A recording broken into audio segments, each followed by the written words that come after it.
I am literally 30 minutes away from Birmingham. I'm in Worcester. This is Adam, and this is a kookaburra. Hello. How are you?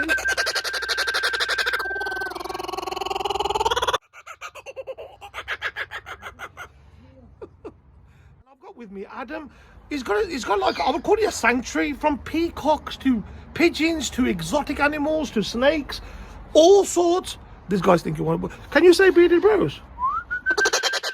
You can say bearded bros. We'll always go for my ear also. Guys, you're going to check out the place, right? Adam details are in the post, and this place is absolutely mental. You can come down here. You can buy these things.